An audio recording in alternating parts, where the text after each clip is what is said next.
നമസ്കാരം, എല്ലാവർക്കും നമ്മുടെ ചാനലിലേക്ക് സ്വാഗതം. അപ്പോൾ നമ്മൾ മധുര മീനാക്ഷി ക്ഷേത്രത്തിലേക്ക് പോവുമായിരുന്നു. അവിടെ കുറച്ച് ഷൂട്ടും കാര്യങ്ങളൊക്കെ ആയിട്ട് നമ്മുടെ ചാനലിന് വേണ്ടിയിട്ട് പോകുമായിരുന്നു. അപ്പോൾ പോകുന്ന വഴിക്ക് ഒരു റൈറ്റ് സൈഡിലായിട്ട് വലിയൊരു കുന്നിൻ്റെ മുകളിലൊരു ക്ഷേത്രം കണ്ടു. അപ്പോൾ അവിടെ എന്താണ് സംഭവം എന്നൊന്നും അറിയത്തില്ല. ഇവിടെ കുറച്ച് ആൾക്കാരൊക്കെ ഉണ്ട്. നമുക്ക് അവരുടെ അടുത്ത് ചോദിച്ചിട്ട് എന്താണ് ഇതിൻ്റെ ഈ ക്ഷേത്രത്തിൻ്റെ ഒരു സ്പെഷ്യാലിറ്റി, ഇവിടുത്തെ മറ്റു കാര്യങ്ങളൊക്കെ നമുക്ക് അവരുടെ അടുത്ത് ചോദിക്കാം. ഓക്കെ.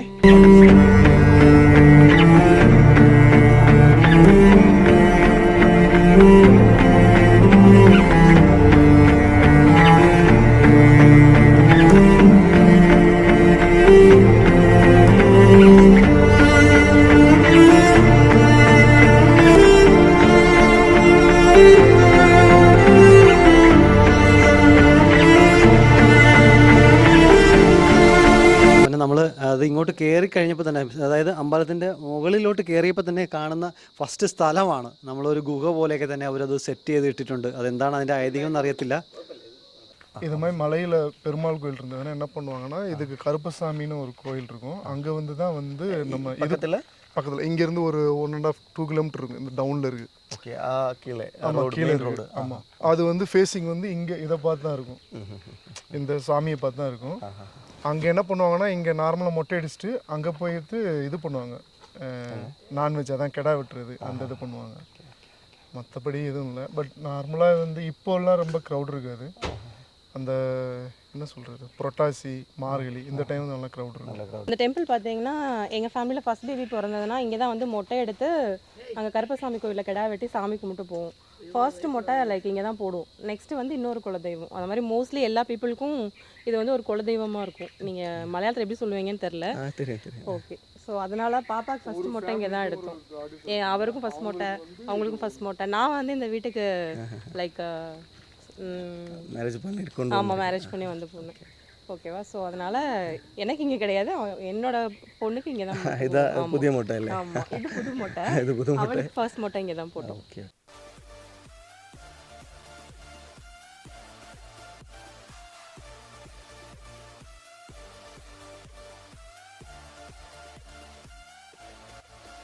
അപ്പോൾ നമ്മൾ നേരത്തെ പറഞ്ഞതുപോലെ തന്നെ നമ്മൾ ആ മലമുകളിൽ കണ്ട ആ സ്വാമി ക്ഷേത്രം ഏതാണ്? സ്വാമി ക്ഷേത്രം എന്ന് പറയുന്നത് ഗോപാല സ്വാമി ക്ഷേത്രമാണ് ഇപ്പോൾ ഉള്ളത്.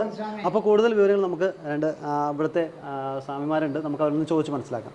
നമസ്കാരം. வைதிக பிரதிஷ்ட பாகவத சம்பிரதாயம் பஜனை பாடி சாமியை சுவாமி பூஜை பண்றது புருஷ சுத்த ஆராதன விதி அப்படிங்கிற இதில் அடிப்படையில் ரமண பாகவதர், லக்ஷ்மண பாகவதர்னு 2 பேர் இருந்து இந்த கோவிலை உற்பத்தி பண்ணி அவங்க அந்த வழியில் பஜனை பண்ணிக்கிட்டு வந்திருக்காங்க. அவங்க வழியில் வந்தவங்க தான் நாங்கள்.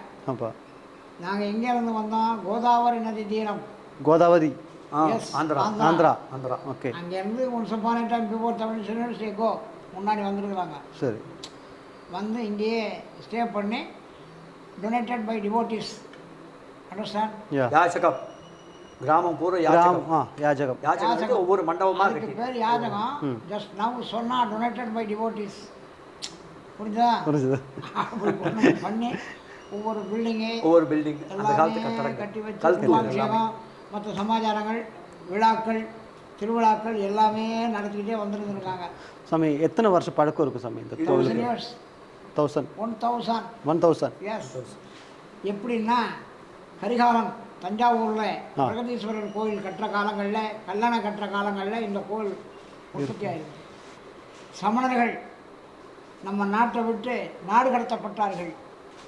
அப்போ அந்த நேரத்தில் சமணர்கள் வந்து நம்ம 8000 பேர், ஒருத்தர் 2 பேர் இல்லை, எல்லாருமே நாடு கடத்தப்பட்டார்கள்.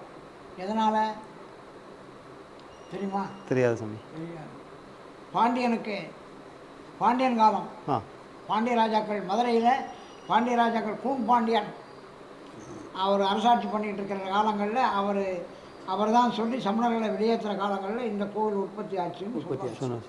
சரி, என்னென்ன திவசங்களில் இந்த பூஜை இருக்கும்? அதாவது தலவிருட்சம், நெல்லி மரம், புரியுதா? தீர்த்தம், கங்கை, கிணறு தான் அந்த காலத்தில் தோண்டியிருக்காங்க. குளம் கிடையாது. குளம் கிடையாது. குளம் கிடையாது. குளம் குட்டையெல்லாம் கிடையாது. இல்லை இது ஹைட்டில் ஹைட்டு கிட்டத்தட்ட ஒரு 300 ஃபீட்ஸ் இருக்கும். இருக்கும். 300 ஃபீட்ஸ்க்கு மேலே இருக்கும். அப்ராக்சிமேட்டாக கிரவுண்ட் ஃப்ளோர்லேருந்து மேலே வரைக்கும் பார்த்தா ஒரு 500 ஃபீட்ஸ். 500 ஃபீட்ஸ். ஓகே. இல்லை சாமி, இங்கே யாரெல்லாம் குடியிருக்காங்க இந்த கோவில்? யாருமே கிடையாது. இல்லை இல்லை. சுற்று வட்டாரத்தில் எந்த ஊரும் கிடையாது. ஒரு 3 மைல் விஸ்தீரத்துக்கு எதுவும் 3 கிடையாது. மைல்ஸுக்கு அந்த பக்கம் தான் எல்லாமே. எல்லாமே. ஆமாம். சரி, நான் கேட்டது சங்கம் அறுத்தாலும் நானாக தான் கிடக்கணும். கிடக்கணும். எவன் வர்றான்னா வர்றவன் தான் பார்ப்பான். பாப்பா. இல்லை, நான் கேட்டது இன்னும் இங்கே என்னெல்லாம் தெய்வம் எல்லாம் மேலே வந்து நின்ற திருக்கோலத்தில் கோபாலசாமி, ருக்மணி, சத்யபாமாவோட தாயாரோட. ஓகே. கீழே வந்து அனந்த சயனம், சயனம், பத்மநாப சுவாமி மாதிரி அந்த அனந்த சயனம் சன்னிதானம். என்ட்ரன்ஸில் வந்து விநாயகர், சந்தான விநாயகர், ஆஞ்சநேயர். இங்கே ஸ்ரீதேவி, பூமாதேவி, பிரம்மா, கந்தர்வன், கற்பகவருஷர், ஆதிசேஷன், கருடர், ஆஞ்சநேயர், துவாரபாலகர் இத்தனை பேரும் உள்ள இருக்கா. சுதாமூர்த்தி. அபிஷேகம் கிடையாது. மேலே மட்டும்தான் அபிஷேகம். மாடியில் கோபாலசாமி மட்டும்தான் அபிஷேகம். சரி. இது வந்து 5 புரட்டாசி சனிக்கிழமை விசேஷமா இருக்கும். சரி. வைகுண்ட ஏகாதசி, கிருஷ்ண ஜெயந்தி, சித்ரா பௌர்ணமி, ஆனி பௌர்ணமி, ஆவணி கிருஷ்ண பருப்பு எல்லாமே. புரட்டாசி 5 சனிக்கிழமை, நவராத்திரி, வைகுண்ட ஏகாதசி, மகர சங்கராந்தி எல்லாம் ஃபங்க்ஷன்ஸ் நடக்கும். என்ன எல்லா ஜனங்களும் நிறைய வருவாங்க. இந்த கோவிலை குலதெய்வமாக வச்சிருக்கிறவங்க கம்மவார் நாயுடுஸ்.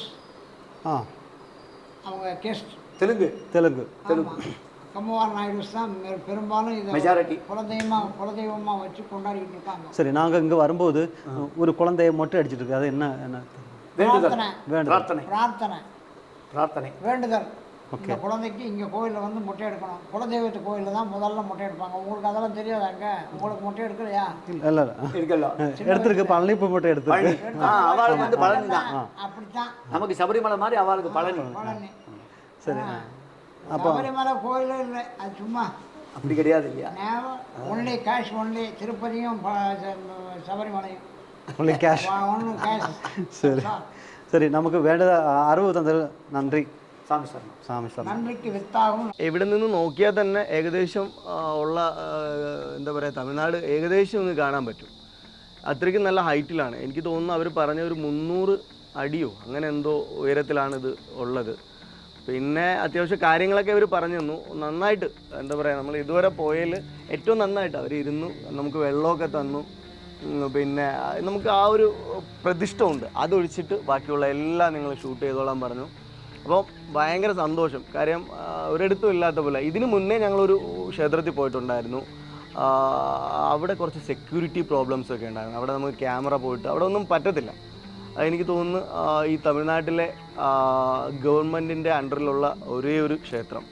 അപ്പോൾ അവിടെയാണ് നമ്മൾ പോയത്. നമ്മളൊരു 100 കിലോമീറ്റർ അതിന് വേണ്ടിയിട്ട് പോയിട്ട് അത് ചെയ്യാൻ പറ്റാതെ വളരെ നിരാശയായി മടങ്ങി ഇവിടെ വന്നു. നമ്മൾ യാദൃച്ഛികമായിട്ട് ആ റോഡ് വഴി പോയപ്പോഴാണ് നമ്മളിത് കണ്ടത്. പക്ഷെ നമ്മളിവിടെ വന്ന് ഇവരുമായിട്ടൊക്കെ സംസാരിച്ചപ്പോൾ നമുക്ക് ആ ഒരു എനർജി, ആ ഒരു പോസിറ്റീവ് എനർജി നമുക്ക് തിരിച്ച് കിട്ടി. കാര്യം ഫസ്റ്റ് വീഡിയോ നമുക്ക് ചെയ്യാൻ പറ്റിയില്ല, പക്ഷേ ഇത് വളരെ നന്നായിരുന്നു. പിന്നെ നമുക്ക് ഇങ്ങനെ വൈഡായിട്ടൊന്നും ഷൂട്ട് ചെയ്യാൻ പറ്റത്തില്ല. കാര്യം ഇങ്ങനെ കിഴക്കാങ്കുത്തായി കിടക്കുന്ന സംഭവമാണ്. ഇതിൻ്റെ മുകളിലാണ് ഈ ക്ഷേത്രം ഉള്ളത്. അപ്പോൾ എന്തായാലും നല്ല രീതിക്ക് ഇത് എടുക്കാൻ പറ്റി. അപ്പോൾ എന്താ പറയുക, ഇനി നമ്മൾ പുതിയൊരു സ്ഥലത്തിൻ്റെയോ ഒരു വ്യക്തിയുടെയോ പുതിയൊരു വിശേഷമായിട്ട് കാണാം. അതുവരേക്കും നന്ദി.